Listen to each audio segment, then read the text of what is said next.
I, I believe there's magic. And I think that magic is actually a part of living authentically. It has to do with being in relationship to place, being in relationship with which sustains you. By having enough clarity to be able to listen to your heart. That's a big one. How do we do that? And how do we do it in today's crazy? I mean, how many of us say we're busy? Are you busy? Anybody busy here?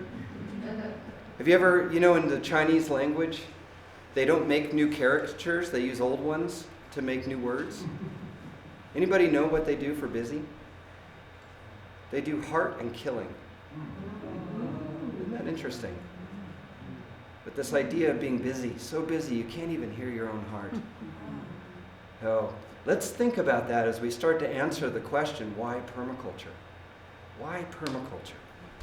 Now, I was just talking with some young people yesterday, and they were sharing how they said this is, the ecological destruction that we're seeing around the world right now is just, since the industrial age, this is like just a couple hundred years old. Imagine how it must have been before that. I said, ooh, this is not 200 years old, what we're facing and what we're trying to design the shift for. This is thousands and thousands of years old. How many of you have read the Epic of Gilgamesh? Or know of it? The Epic of Gilgamesh.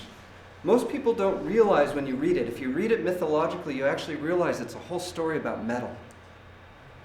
It's not about these warring factions and different things. They're all the key players are metal. Enkidu is meteoritic steel. And you see all the clues when you read it. But that story is the oldest book in the world. Gilgamesh is the oldest known book in the world. It's over 10,000 years old, written on clay tablets in a cuneiform language. And it's the oldest known book. It's the first story of the Great Flood comes from there. But this story starts to tell a very interesting story about metal. And I think this is important as we start to talk about permaculture. We need to understand what we carry and what we're working with right now is an ancient syndrome. So if you start to read the story, you start to realize that we go from people who were the stone, bone, and wood tool people. Now, stone, bone, and wood tool people are people that have very little tracks left of them. Very little tracks. There's not a lot of leftover from that lasts through time. Some stones, like I was in Great Zimbabwe. Any of you ever been there or heard of that? It's what Zimbabwe named its country after. It gained independence as it was Rhodesia before. But it's all stones. There's some remnants there of all these stones and how they were put there. So there is some remnants. But from those people, their spirituality was that of the ground herself was the gods. It's really interesting when you start to look at the relationship of religion to the tools people are using. And so if they had to cut a tree down, they actually had to negotiate spiritually with the tree. So there was a different relationship with how they navigated with carving into the natural world. So what was the next age after the Stone Age? Copper Age, right? I mean, there's other like intermediary ages and things, but the major ages were copper. Now, copper's an interesting thing. Does it take a lot of heat to smelt copper? Doesn't, does it? You can do it in a fire pit. We can do it in the barbecue out back. I do coppersmithing, and so I'll pass this around. This is a very soft metal. Now, can you make an axe with copper? Can you make a copper axe? What happens if you hit in a tree? It just goes, yeah, it's a soft metal. So copper was used for what? Vessels, yeah. So, I mean, kitchen, right? Cooking. Ladles. Oh, copper. I mean, what is it? What's her name? Julia Childs. Only use copper, because copper, there's a infusion that happens with copper. There's an alchemy that happens when you cook with copper. Copper is very old.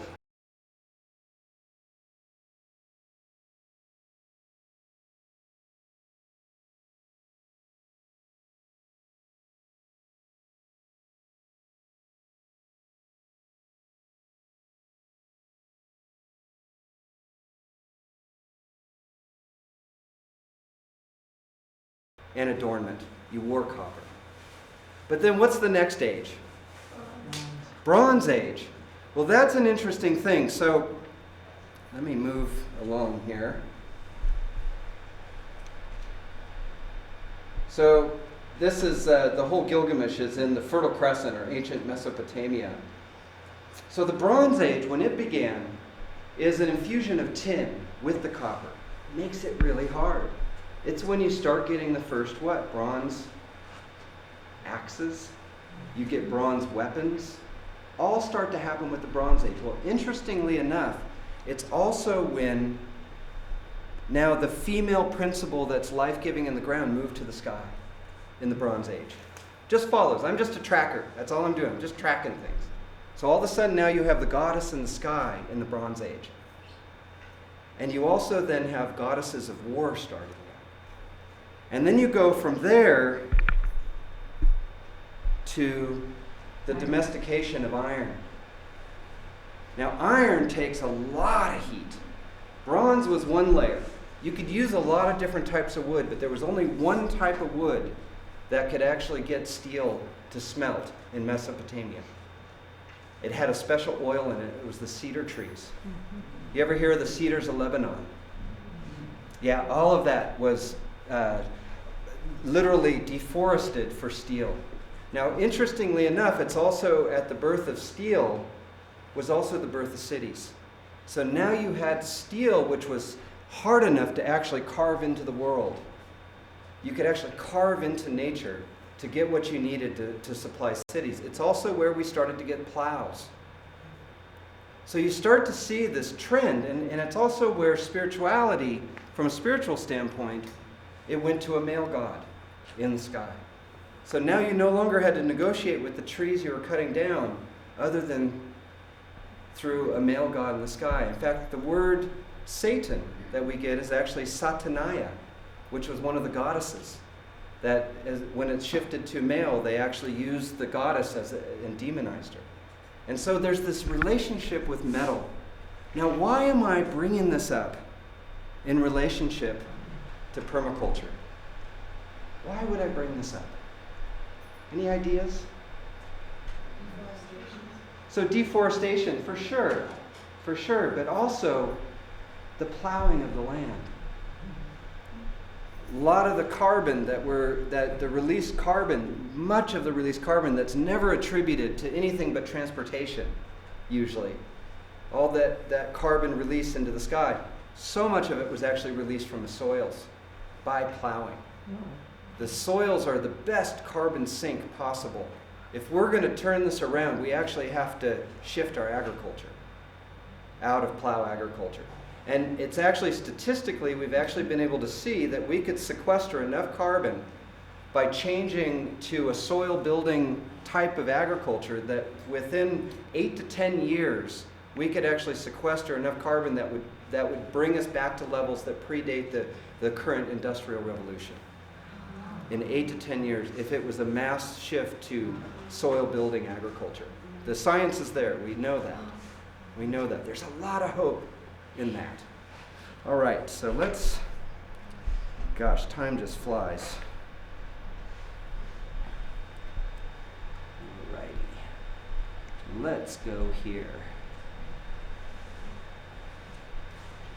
So why permaculture? Well, the name itself, permanent agriculture, permanent culture. It's not one or the other. It's about this idea of regeneration. Permanence not from rigidity, but from regeneration. We want to move from being degenerative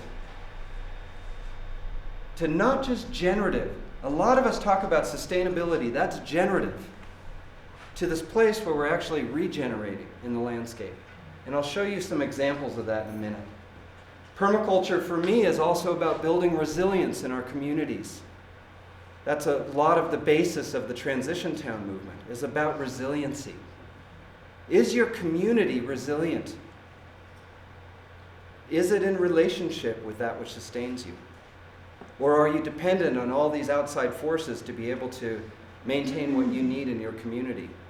Most communities in America are not very resilient because they're reliant on global systems that do fail from time to time. So I'm not saying, or I'm not sharing with people, I mean, I have all sorts of things, like, I don't know where the cotton was grown for these jeans. I don't know what people were displaced or how people were treated. Were they equitably treated who worked the land? What chemicals were used? Cotton's one of the highest chemical usages. Would you mind opening a door? Are you a little hot? Oh, yes. Yeah, let's open a couple of doors. I think the wind is fine.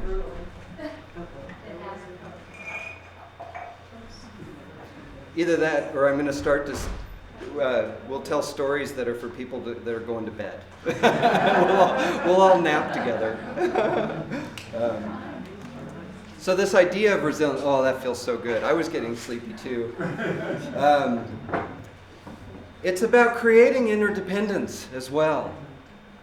It's about creating interdependence, not independence. The Mayan people have a word called k'azlamal, which means mutual insparkedness. That actually, by coming together, a third thing is created, a spark that wouldn't exist unless you came together. And you can't have it unless you come together. And this idea of independence is something that actually doesn't work well in nature, because you're never independent from the web of life. People who think they're independent are moving in the web of life in a way that can be very destructive. But people who are aware of their interdependence can actually learn to concentrically bring positivity far beyond their own place in the web. And that's where we need to be, is like understanding our interdependence. Have great interdependence days, celebrations, and things like that. It's about mimicking nature and honoring indigenous wisdom while combining good sound science. I'm a scientist. That's what I'm trained in the sciences, in botany and soil sciences.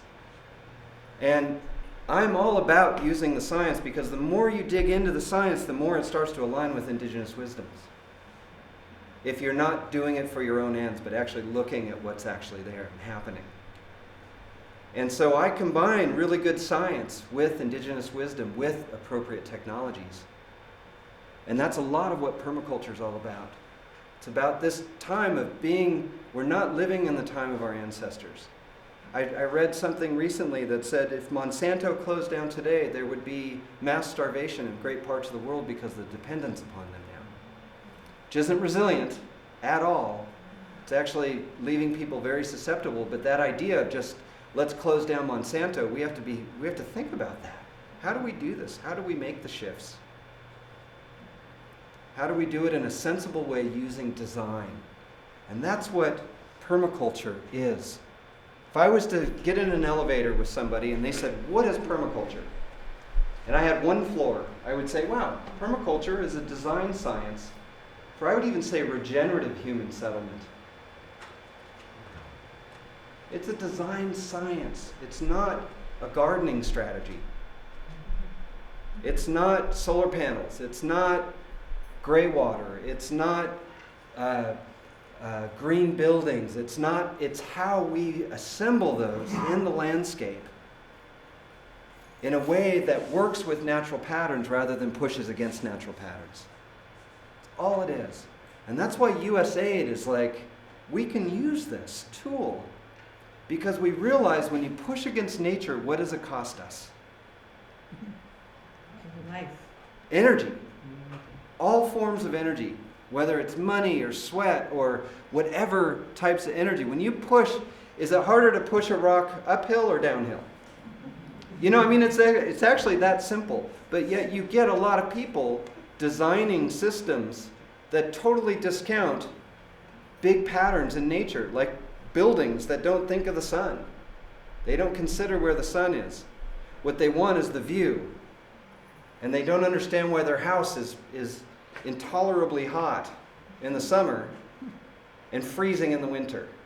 I've seen a lot of houses like that. Now, that's all it is. But if I have 2 floors, I say permaculture is a design science for regenerative human settlement that harmonizes with natural patterns to create regenerative living systems. There's the regenerative word. It's this harmonic with natural systems. So how many of you have been to Quail Springs? Any of you? A few people? Yay. It's good to see you. This is, my wife and I were very fortunate to be the first people camping out there in a pup tent. When we first moved out there, I have the best wife in the world. She's actually home taking care of the pigs and moved the chicken tractor today, and that's why she couldn't be here today. But she's always in her gum boots, always working out there. But she was willing to move out on this 450-acre piece of land to literally to start something we didn't know what we were starting. We were basically out there because we thought, you know what? This is a place we could teach children to track animals. That they could learn about nature awareness, and they could learn about being a more natural human being by learning from the natural patterns in the landscape. And we thought it was just that simple. And it grew and it grew and it grew. And what we started to realize was that kids that came and had these really incredible epiphanies about their connection to the land and wanting to steward the land, which I think all of our young children want at a really early age. There's this thing of wanting to tend, especially if they have mentors around them about tending. That all about tending. And when they realized that then they had to go back home, how could they take that stewardship ethic back home? And so what we started to do was to look around and say, well, how do we do that? How do you live in the city? How do you live in Joshua Tree? How do you live anywhere in a way that's equitable and you can have a stewardship ethic that you can sleep at night with? And that led us to permaculture because we started to look up pattern recognition skills. We started to look up stewardship, and permaculture kept coming up. I'm like, well, what's this word? What's this word? And we ended up, as I started to read, that there's this body of information out there, and elders, and based on elders, this whole movement out there, that we could tap into it than trying to recreate it. So I found this guy named Bill Mollison. Anybody heard of Bill Mollison? And I happened to find I had a connection to him. It's like one of those weird synchronicities. And for me, I always follow synchronicity. If the synchronicity trail's there, I'm like, that's where I'm supposed to go. So I found that I knew somebody who knew somebody who knew his wife. So I got a hold of him and went down to Australia and trained with him. And just really blew my mind open. And he's cantankerous SOB, though. He's like, and that was part of being a good, like, uncle figure for me. Like he's like, okay, he just talks straight and just says it how it is. And it was really good for me. And it set me on this journey of learning about what this thing of permaculture is. And really understanding that it's actually an old way of understanding the landscape in a new time with new tools. So it was a big part for me. Those of you who haven't been, I'm going to take you on a quick journey of Quail Springs. And there's always double rainbows there. No, I'm just kidding. I love that, though. It's like, that's the view from my house up there. So when we got out there, this is a land that gets 150 millimeters, so 6 inches of rain a year. What is the average rainfall here? 4.5, so even less than us, which is amazing. Like, you guys are like, you're right out there with the Sonoran Desert, I was just, have any of you heard of Lush Cosmetics? Yeah, it's a big UK company, but they're doing like real sustainable stuff. I'm doing a lot of design work for their suppliers now. They're saying we can't find suppliers who are actually doing things equitably. So now they're paying for people to go in, permaculture designers, to go in and design with their providers to shift what they're doing. So I was doing a jojoba farm in the Sonoran Desert right before Zimbabwe, like literally the day before. I was in Phoenix, and it's amazing that there's now companies who are now starting to say, let's use our money to change things on the ground to more regenerative systems. Now, anyway, very dry there as well, like it's very similar. So all of our strategies are about water harvesting. So you find permaculture is about harvesting the base nutrients for a vibrant living system. We're creating biomass or fast carbon pathways to build our natural capital bank account. And so to do that, you have to plant the water, you have to plant the nutrient in the soil. And so we're designing how best to do that in every landscape. And then layering all the elements of what that unique group of people wants. Like if Eva was to say in the community here, let's do a design for this site, it would be unique to the people and the place, because there's also natural patterns in the uniqueness of the people here. If there was another group of people who ran it, the design would change. For a good design to happen, it would be based on the place and the people. It's a design science for human settlement, not for nature. We're not designing going into natural forests and saying, okay, we're going to do permaculture here. That's already fine. How do we work with damaged landscapes? Bill Mollison was so adamant about this. He said, if you're going into pristine landscapes, don't call it permaculture, and I don't ever want to see you again. He said, this is about going into damaged landscapes and healing and intensifying what we're doing so that we can actually let more land go back to nature, to being the wild forest. Because I believe that we actually need that. Well, science shares that with us, that we need to have a certain amount of biodiversity for survival. But also I think our spirit needs it. We need to be on the edge, the veld, so that wildness can come through us. I was just doing research on cattle and where the original cattle came from. Anybody know where the original cattle came from? Any of you eat meat? Any cattle? Some of us do. They're from the ancient aurochs, right? Have you heard of the auroch? Which was originally from India. But what they found is that recently a genetic test that all the domestic cattle that are out there now descend from 80 aurochs in northern Syria. Wow. All of them to 80. And what we believe is that in reading this is that that was their southern part of their route from northern European aurochs. It was a special species that came down around the Black Sea and down during the time of winter in Europe to winter over in Syria. So they were probably pregnant in the winter, about to have their babies, which is their most susceptible time. So if they were going to be domesticated, that would be the time. And that just made so much sense. And I'm not sure why I'm sharing that story with you, but off I go. So a lot of the work we're doing there is forming the landscape to actually plant the rain. Because when you plant the rain, you also plant nutrient. Always with water flows nutrient. So we're always planting that in the ground. The most efficient place to store water is in the interstitial spaces of the soil. It's like a giant tank. And then you have to keep it from evaporating. That's the other trick, especially in places like this. This is a classic dryland where you have more evaporation than precipitation. So most of your strategies are going to be about evaporation.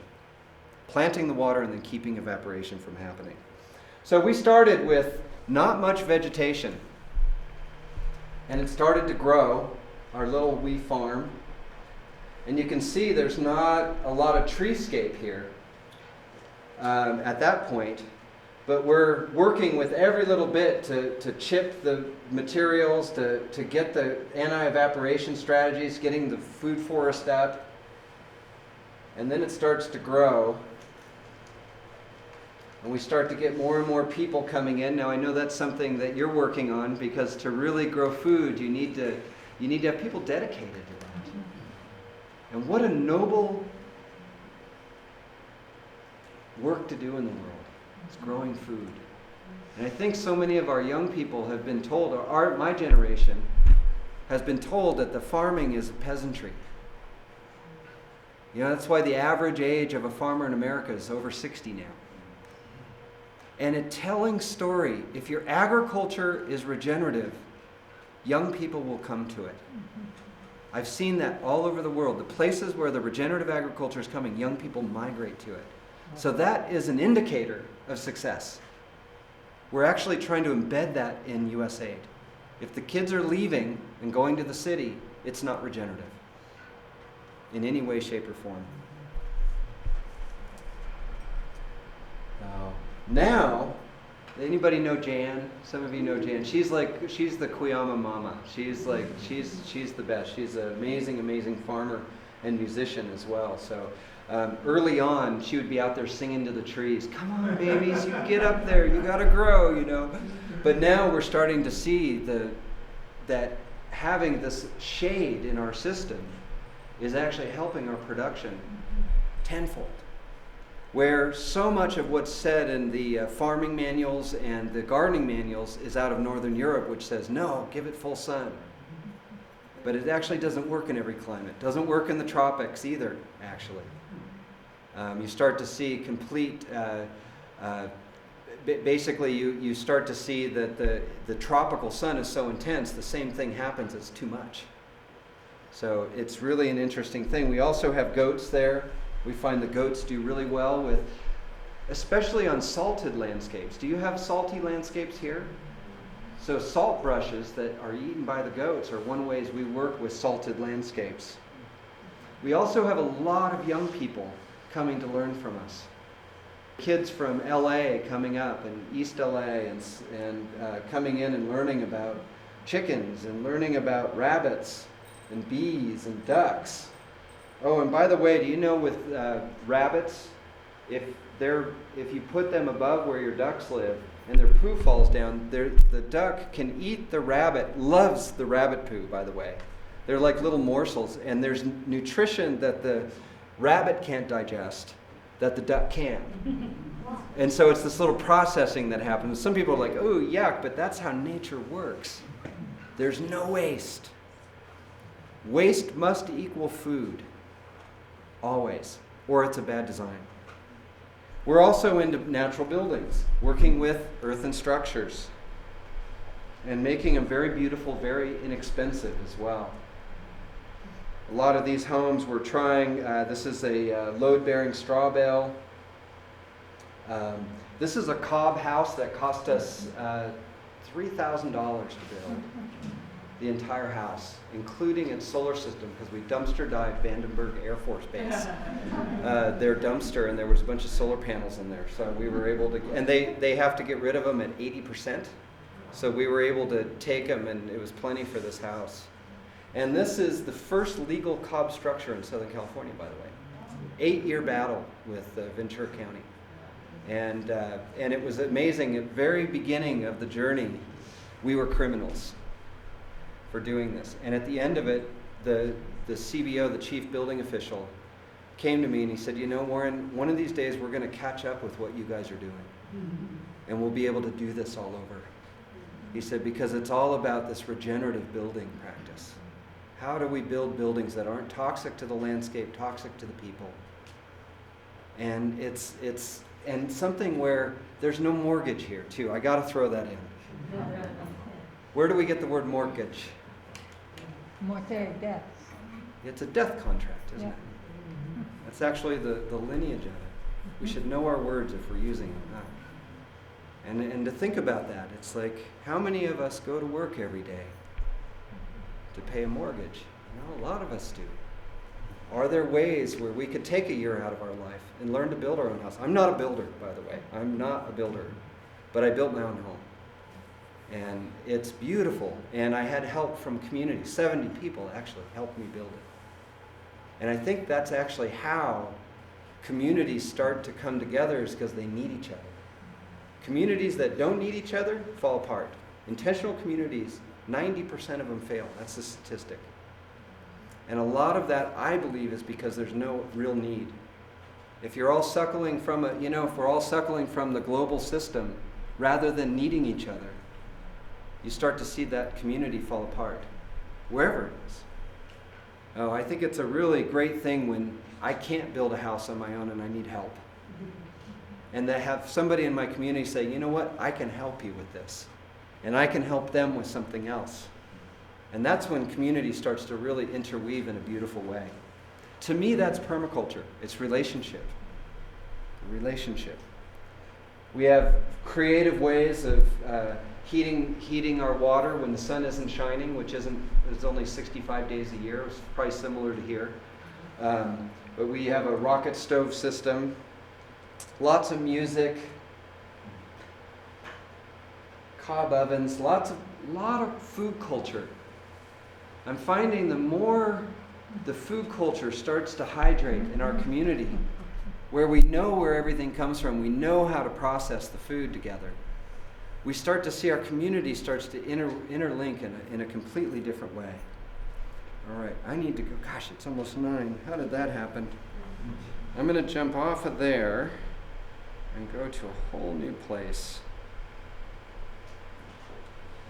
because I need to get a couple more stories. Otherwise, I've got to weave around the spiral of permaculture here. So this is Bill Mollison, one of the founders of permaculture movement. Again, he credits many, many people, and he says this is what people have been doing for thousands of years. He said this idea of designing how you live rather in a conscious way rather than an unconscious way. And he says, looking out at the world right now with all the craziness that's going on, and he says, though the problems of the world are increasingly complex, the solutions remain embarrassingly simple. And I so agree with him on that. Let me just end with a couple of notes here. How many of you have heard of biomimicry?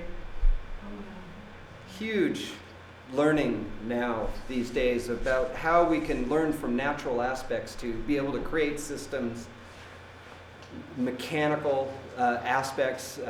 There's a lot of businesses that are using biomimicry more and more, aerodynamics, all sorts of different things. Well, I love this particular slide because it shows this this particular fire ant in Brazil. And it's interesting, this fire ant lives in the Amazon basin. And when that basin floods, in 90 seconds, over 1 million of these ants can gather so quickly. And they lock their mandibles together, and they each excrete one little bubble of oxygen. And they create a flotilla in 90 seconds in the oncoming storm, in the oncoming floods. So I share this because the rivers have breached. We are at a place where we have to gather with conciseness. We need to each contribute what we can contribute to keep this afloat. The other thing that they have found with these flotillas, one, they can stay afloat for up to 2 to 3 weeks. And then they just land and they recolonize. But one of the things they do is they take turns being along the edge. So they're constantly rotating because the edge is the most dangerous. So no ant stays on the edge for too long. They end up moving. There's this whole dynamic in there. I was like, oh my God, this is crazy. But we have so much to learn from this because we need to assemble. We need to come together. The only way we're going to navigate through this for humanity. I mean, I'm not worried about the earth, honestly. She's fine. She will be fine. She can heal herself. And for us to think that she needs us to do that, no way. We need us to figure out how we can stay here. And it's at a tipping point. It's time to come together to design consciously, to work together, to be interdependent again, to find the places we need each other, not the places to distance from each other. Embrace the craziness that we all do at the edge. We need to come together around that because we can't do it alone. As we learn from these great cats, these great ants. I also love both Bill Mollison and Ellen Johnson Sirleaf, both two of my heroes. And she was the president of Liberia for many years. I think she's just coming to the end of her tenure. And she was the first woman president in any African country. And amazing, amazing lady. But both of them say that all the problems of the world could be solved in the garden. I think that's interesting. And you get a grandmother president saying that. That it's not new businesses that we need. It's not relationships with China to rebuild our infrastructure. She said that if we're going to keep from going back into war, if we're going to keep from having disease in our families, what we need to do, the most important thing that Liberians can do is to grow a garden. And I think that advice works here for us too. That really our answer is through the coming together of growing food together. Start with even just a pot on the garden, on the windowsill, if you don't have a garden space. But gardening is really important, and you'll see that kids will gather around you as you do gardening. And when you see the kids come to you, you know you're doing something life-giving. It's really a good thing. Take your next best step for you and acknowledge that the person sitting next to you is going to have a different next best step than you. We can't condemn the people who aren't doing what we're doing or what I'm doing. We have to realize that the CEO of Monsanto has his or her next best step as well towards living a more regenerative life. And we need to help them take that next step, best step for them. And that's how we can support each other. And that's where you start to be in a place of, rather than divisiveness and separation, it's actually in relationship, knowing it's different for every one of us. Keep that diversity alive. This is a little picture from our family farm where I drove from this morning. And in all of this, we have to remember to enjoy life as well. And I really, really appreciate it. And I thank you all for your time tonight.